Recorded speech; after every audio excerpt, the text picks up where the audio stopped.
Let's see. Feliks Music. Where is that? It's really transparent, this show. You bring the listener behind the scenes. Why is this one his? The summer wind came This is what you asked for. Yeah, a long time ago, finally. the sea. There's a key change in here, by the way. It is, it's great. But the little riffs on the piano, it sounds like a summer wind. You know what I mean? Oh, Listen yeah. for a second here. And walk with me. And the saxophone. Here you go. All summer long, we sang a song, and then we strolled that golden sand. His praising is so hard to do. Two sweethearts and the summer wind. Here we go. Big key, so here it comes. All right. Hey, you're not here to... He's here Like painted kites. Those days and nights, they went flying by. Nice. Heard it, move on. The world was new Wow. beneath the blue. Oh, you're going to do the talking thing now? umbrella sky.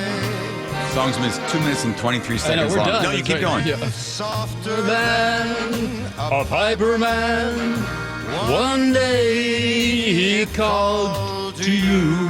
Nice. Here's a big tragic line. I lost you. I lost you to the summer wind. Here comes a key change. Here you go.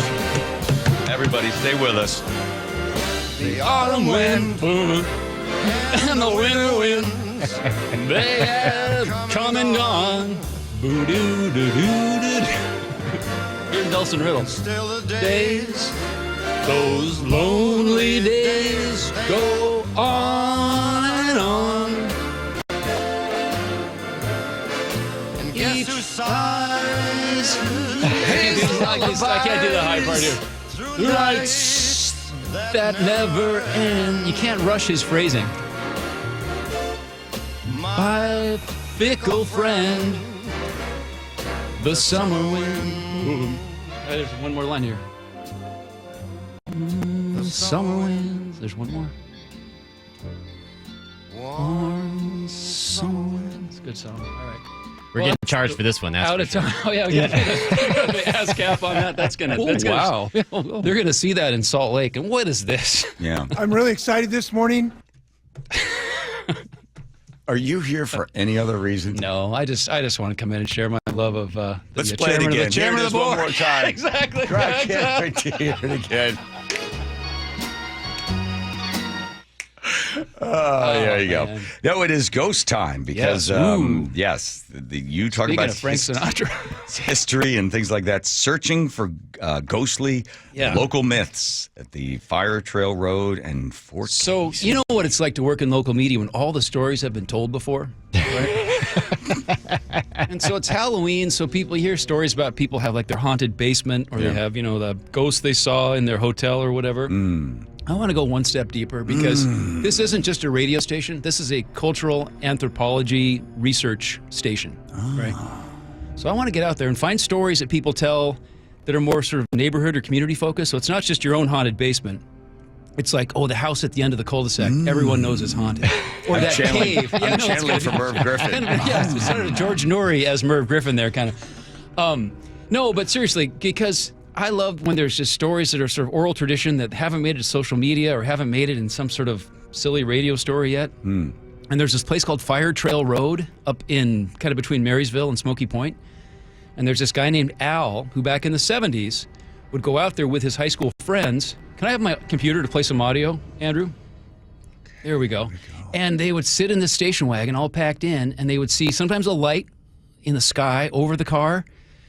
The rumor is you'd see a ghost in your back seat, but this car had all these 8 people packed in it, so the ghost was outside the back window. And I said, what did it look like? Bright light, very bright light. You couldn't see anything else. It blinded you. It was so bright. And then, of course, when that happened, the only thing you would do is just turn the ignition on and pull out of there as fast as you could to try to get away. You know what? One time it chased us, so it stayed with us for a little while until we got, I don't know, 50 yards or something like away. Then it didn't let us go, but it followed us for a little while one time. And if you look on the internet, there actually is stuff about Fire Trail Road. People have been telling stories about Fire Trail Road for something like 50 years. So when they got out of the it's car, the hook was in the door. It was swinging there on the door, and they drove away. No.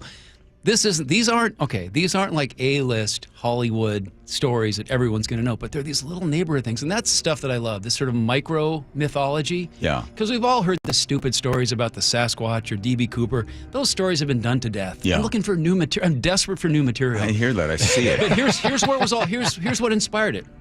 Took my car in for an oil change the other day. The Was it dealership. haunted? Yes, it was terrible.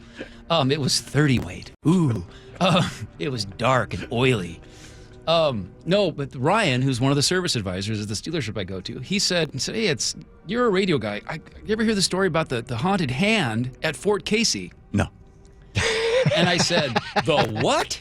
And I said, I started singing the summer ones again, as I often do. No, but he said that when he was a kid at Canyon Park over in Bothell? Mm-hmm. Canyon Park Junior High, he went on a field trip to Fort Casey over on Whidbey Island in the 80s, and he heard this scary story. And one of the stories is in one of the buildings there's a hole in the ground where they've patched in with cement. And the story was that a man got stuck in there when they were pouring the concrete and didn't discover it till later. And he put his hand up for help, and then they cut it off. And then they just filled it in, the hole there, with extra concrete. So we all, of course, went to go look at the hole, but it had been filled in already. But to this day, I've always thought there's a dead guy under there. That's what I thought about this radio station, too, coincidentally. The hand of Ron and Don. Yeah. And his younger brother, a year or so later, went on the same field trip and heard the same story. I checked with the state park officials. I said, and they've never heard anything about this. So it could have been just this one sadistic teacher at Canyon Park Junior High trying to terrify these little kids about a body being encased in concrete. But that's okay. That's the kind of... It's regional mythology. It's local mythology, right? I'm desperate for new material. So Can you hear my voice? It's never been told before, because you could go to the Maybe not never been told before, but hasn't become widely known. Because again, if you're in the media and you do stories about people or features or history in particular, they've all been done a million times before. I'm not doing anything new. No kidding. Yeah. But so I'm looking for new stuff. I don't expect new when you come in. I really don't. The world was new. But anyway, key change. So my fickle friend. So I'm hoping that out there in radio, and I did the story on Seattle's Morning News. People listen to that show. They like my stories, but they rarely participate in them. So I'm hoping here on this show, with your creative listeners, your listeners who are tied into their communities, or who are sitting around and have time to make up stories about something in their neighborhood. We had a lot of shut-ins. We couldn't run this business without shut-ins. This world is built on shut-ins.